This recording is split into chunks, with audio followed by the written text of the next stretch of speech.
Pengaruh Presiden atau Jokowi efek di Pilkada Jakarta disinyalir kental terasa di Pilkada November mendatang.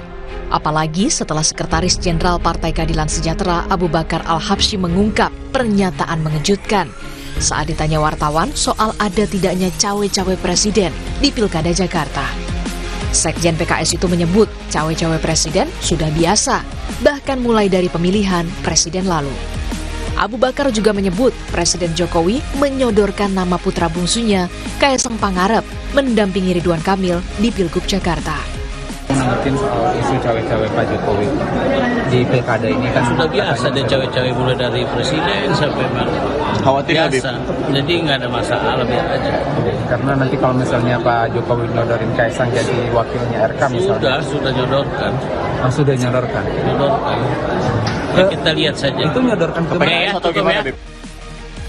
Pernyataan Sekjen PKS soal cawe-cawe Presiden Jokowi yang menyodorkan putra bungsunya Kaesang Pangarep di Pilgub Jakarta langsung ditepis staf khusus Presiden Grace Natali. Dalam keterangan tertulisnya, Pak Presiden tidak ikut campur dalam pilkada manapun. Persoalan pilkada adalah ranah partai. Pak Presiden fokus mengerjakan tugas-tugas kepresidenan sampai Oktober mendatang. Sama dengan Istana, Ketua Umum PSI Kaesang Pangarep juga membantah terang-terangan pernyataan Sekjen PKS. Dalam keterangan tertulisnya, Kaesang bilang, Pak Sekjen tidak bicara sesuai fakta. Pak Jokowi tidak pernah menawarkan nama saya ke partai-partai. Cara seperti itu tidak baik, dan ini pembohongan publik. Sebagai Ketua Umum, saya berwenang penuh menentukan siapa yang akan dicalonkan PSI. Jangan bawa-bawa presiden lah, yang Ketua Umum kan saya. Sementara Wakil Ketua Umum Gerindra Habibur Rahman mengaku belum mendapat informasi soal ada tidaknya tawaran putra bungsu Kaesang Pangarep dari Presiden Jokowi. Namun Habib tak menampik, Jokowi efek sedikit banyaknya masih punya pengaruh terhadap pemilih. Kami belum mendapat informasi ya soal apakah ada tawaran dari Pak Jokowi terkait putra beliau untuk maju di Pilgub DKI. Tapi memang kalau dari grassroots kami, dari konstituen kami Partai Gerindra, ya nama Kaesang juga muncul, gitu loh. Kalau ada tokoh-tokoh politik yang dinilai baik, ya baik rekam jejak maupun karakternya disukai, maka apa yang di-endorse oleh beliau tentu akan berpengaruh. Ya, tapi tolong digarisbawahi ya, sebesar apapun endorsement dan dari siapapun, masyarakat akan tetap menilai ya karakter dan rekam jejak si calonnya sendiri. Pakar Komunikasi Politik Universitas Nasional Profesor Lely Aryani menilai, sepanjang Jokowi masih berkuasa, Jokowi efek tentu masih berlanjut. Sejatinya, ketika relasi patron klien itu dikedepankan, siapapun sosoknya, sepanjang si patron ini masih berkuasa, masih punya wewenang, masih punya jabatan, masih punya kedudukan, dan si klien masih punya loyalitas, dukungan, kesetiaan, dan sebagainya, maka relasi ini terus akan berlangsung. Jadi kalau sekarang Kaesang disodorkan, Jokowi efek pasti berlaku. Tapi nanti pada saat pemilihan belum tentu. Berdasarkan survei Litbang Kompas yang dilakukan mulai periode 27 Mei hingga 2 Juni 2024, 54,3% responden mempertimbangkan figur yang didukung Presiden Jokowi. Sementara 32,9% tidak mempertimbangkan dan 12,7% lainnya tidak tahu. Lalu benarkah Presiden Jokowi bakal cawe-cawe dan masih punya pengaruh signifikan di Pilkada Jakarta? Terlebih sang putra bungsu disebut-sebut bakal memberi kejutan pada bulan Agustus mendatang. Tim Liputan, Kompas TV. Benarkah pengaruh Presiden atau Jokowi efek di Pilkada Jakarta disinyalir masih kental terasa di Pilkada yang masih digelar pada November nanti yang disebut oleh Sekjen PKS Abu Bakar Al-Habsyi. Jokowi menyodorkan nama putra bungsunya Kaesang Pangarep. Sebenarnya masih ada pengaruhnya tidak? Kita bahas sore hari ini dalam program Rumah Pemilu bersama dengan dosen ilmu politik Universitas Paramadina ada Ahmad Khairul Umam. Mas Umam, selamat sore. Terima kasih sudah meluangkan waktu untuk Rumah Pemilu. Mas Umam, kan ada yang bilang nih kan, kalau sekarang masih ada pengaruhnya. Tapi nanti kalau November pada hari pemilihan tidak terlalu signifikan. Menurut Anda gimana? Ya, rumus dasarnya Mbak, bahwa dalam kontestasi pilkada ini akan sangat penting bagi komposisi kekuasaan di 2029 yang akan datang. Karena pilkada dilakukan di November 2024 dan nanti berarti 5 tahun yang akan datang akan dilakukan pada November 2029. Sebelum November 2029 akan ada momentum pertarungan kekuasaan besar di tingkat nasional yaitu pemilu dan pileg. Artinya komposisi kekuasaan hasil kemenangan di Pilkada 2024 ini akan berdampak signifikan terhadap nanti di 2029. Dalam konteks ini, maka kemudian kita bisa membaca bahwa kekuasaan yang ada saat ini termasuk upcoming government, presiden dan wakil presiden terpilih tentu memiliki kepentingan besar untuk memenangkan pertarungan besar di situ. Ini tentu bukan hanya terjadi di DKI Jakarta, tetapi simpul-simpul besar, kekuatan-kekuatan politik besar yang memiliki basis pemilih yang cukup menentukan dalam pertarungan di tingkat nasional yang akan datang. Mulai dari DKI Jakarta, Jawa Tengah, Jawa Timur, Jawa Barat, termasuk Sumatera Utara, semuanya itu tampaknya akan betul-betul mendapatkan perhatian penuh, baik dari Pak Jokowi, termasuk dari pemerintahan yang akan datang, dalam konteks ini adalah Prabowo Gibran. Nah, terkait dengan impact atau efek dari kekuasaan saat ini, ya, kalau kemudian kekuasaan memiliki kepentingan besar, maka besar kemungkinan terlepas dari bagaimana kemudian pengaruh citra atau populisme yang terbangun, tetapi kalau misalnya kemudian kepentingan itu diterjemahkan sebagai sebuah instrumen politik, proses pembentukan struktur pemenangan, maka hal itu bisa dipersiapkan sedemikian rupa. Jadi meskipun nanti katakanlah Pak Jokowi kemudian sudah selesai di Oktober, pilkada dilakukan di November, kalau misal memang ada greget, ada kalkulasi kepentingan ekonomi politik, maka persiapan pemenangannya akan dimatangkan jauh-jauh hari sejak dini. Nah, maka dalam konteks ini apakah kemudian efeknya nanti setelah Pak Jokowi turun atau enggak, saya pikir itu bukan menjadi variabel utama, tetapi dinamika kekuasaannya menghendaki demikian. Lumrah nggak sih menurut Anda, Mas Umam? Dalam konteks pertarungan kekuasaan politik praktis bisa dianggap lumrah, tetapi dalam konteks pertarungan itu juga kita juga perlu mempertimbangkan faktor etika kekuasaan. Faktor politik itu adalah sebuah benteng utama untuk menjaga martabat, pilar-pilar demokrasi dan juga nilai-nilai demokrasi dalam pertarungan kekuasaan.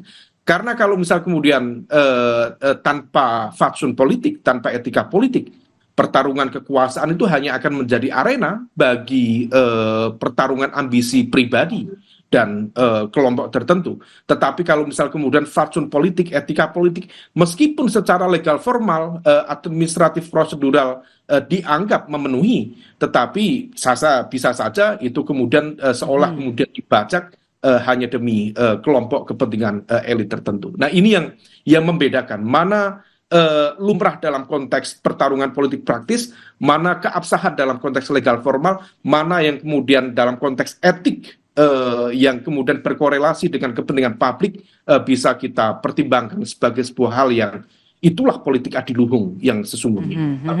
Oke. Soal nama Kaisang yang disodorkan di Pilkada Jakarta, menurut Anda, Mas Umam, sudah pasti nggak nih all out nanti bakalan ikut dukung pilihan Jokowi? Dari partai koalisi dulu ya?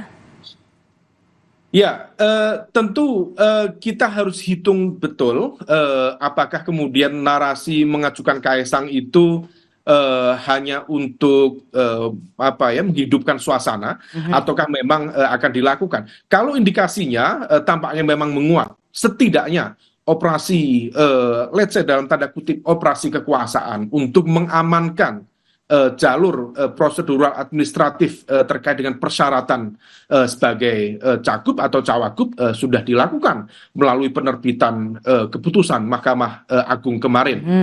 Dalam konteks ini bisa dibaca bahwa upaya untuk memfasilitasi itu sudah dilakukan. Nah, kalau misal kemudian nanti diusung, memang level dari Kaisang tampaknya level atau zona permainannya bukan di level calon gubernur.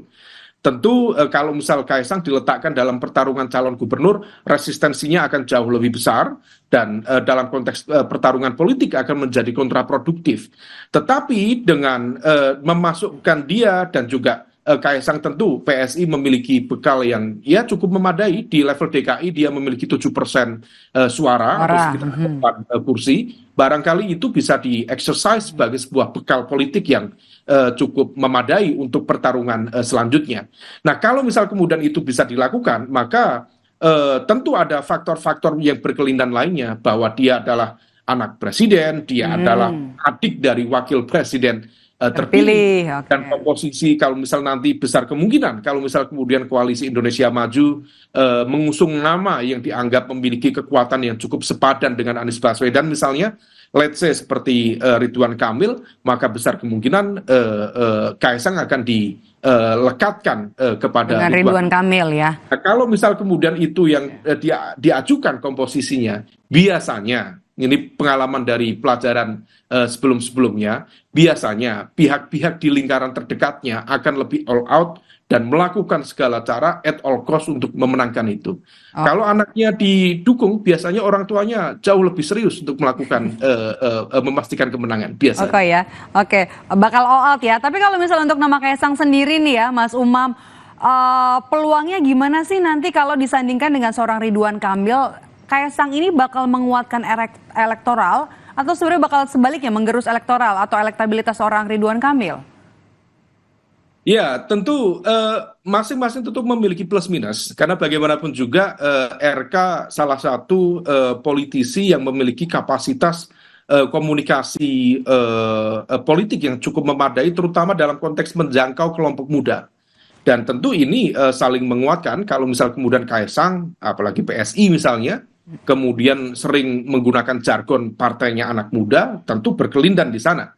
Tetapi di saat yang sama tentu juga harus diantisipasi, sekaligus juga di-embrace sebagai sebuah konsekuensi dari sebuah pilihan politik. Kalau misal kemudian nanti Kaisang yang diusung, maka serangan terhadap Kaisang terkait dengan bagaimana kemarin dia diangkat menjadi ketua umum praktis hanya dalam 2 hari jadi anggota di partai politik, kemudian ketidakpunyaan track record dalam konteks kepemimpinan publik tentu akan memunculkan narasi kritis. Nah, itu adalah bagian dari sisi-sisi kekurangan yang besar kemungkinan akan dimanfaatkan oleh rival-rival politik untuk menggergaji atau untuk menghantam kepada kredibilitas politiknya. Yang bisa dilakukan oleh Kaisang dan lingkarannya tentu mulai mengantisipasi itu dengan mulai membangun argumen yang tentu bisa memitigasi serangan-serangan itu. Tetapi kalau misal kemudian ada kekecewaan dan lain sebagainya, ya itu bagian dari sebuah konsekuensi politik yang harus dihadapi. Karena setiap pilihan pasti ada konsekuensi.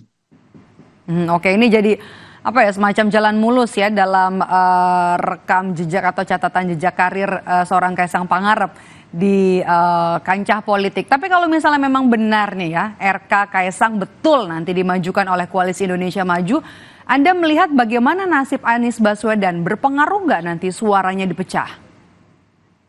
Dalam konteks ini potensi suara dipecah memang akan bergantung pada beberapa variabel. Ada 2 yang per hari ini akan cukup menentukan bagaimana konsolidasi kekuatan politik masing-masing. Yang pertama adalah PKB. PKB tampaknya kemarin cukup solid, gimmicknya juga cukup baik memberikan dukungan kepada Anies. Tetapi begitu kemudian ada deklarasi aman, Anies Baswedan Sohibul Iman, kita dengar bagaimana respon PKB agak meredup, agak mereda dengan mengatakan bahwa aman tidak lagi menarik, bahwa deklarasi aman berpotensi menutup dukungan dari partai-partai lain. Bisa saja statement itu menjadi sebuah semacam kopling bagi PKB untuk bermanuver kembali mencari titik kulminasi kepentingan yang lebih optimal dengan berbalik kanan atau menjadi titik pisah antara PKB dengan Anies Baswedan. Nah, ini yang harus diantisipasi oleh Anies Baswedan. Dan bisa saja langkah PKB itu adalah bagian dari ada proses negosiasi di belakang layar. Karena PKB berkepentingan untuk nyebrang di kekuasaan yang baru di bawah pemerintahan Prabowo Gibran, barangkali ada hak veto yang dikeluarkan oleh lingkaran kekuasaan untuk tentu memberikan pengurangan kekuatan bagi lingkaran Anies Baswedan. Dan yang kedua adalah PDIP. PDIP per hari ini tampak masih gamang, masih galau, karena mau berpihak ke kanan rasanya agak gengsi, mau pihak ke kiri rasanya kurang nyaman karena faktor ideologis dan lain sebagainya. Jadi ada peluang poros Kalau- ketiga gitu ya, Mas Umam? Kalau kemudian PKB bisa diyakinkan oleh PDIP, maka hal ini berpotensi membuka poros ketiga dalam Oke. kontestasi pilkada Jakarta yang akan datang. Dan kalau misal terjadi 3 poros, maka besar kemungkinan akan terjadi 2 periode pemilihan. Artinya akan terjadi gelombang 2 dalam 2 konteks putaran pemilihan. ya? Kalau misal terjadi 2 putaran, maka poros ketiga ini berpotensi menjadi game changer. Karena memang target untuk menang barangkali tidak begitu optimal, tetapi keberpihakan dia di gelombang kedua nanti berpotensi menjadi penentu bagi kemenangan. Karena bagaimanapun juga Anies Baswedan memiliki basis kekuatan pemilih loyal yang cukup solid, meskipun irisannya sama dengan PKS, yaitu di basis Jakarta Timur, Jakarta Selatan, dan Jakarta Pusat. Meskipun di pusat itu kemarin agak berimbang antara Anies dan juga Prabowo. Tetapi di basis-basis yang lain, seperti Jakarta Barat, kemudian Jakarta Utara, partai-partai di koalisi Indonesia Maju juga cukup terlihat tampak kokoh di sana.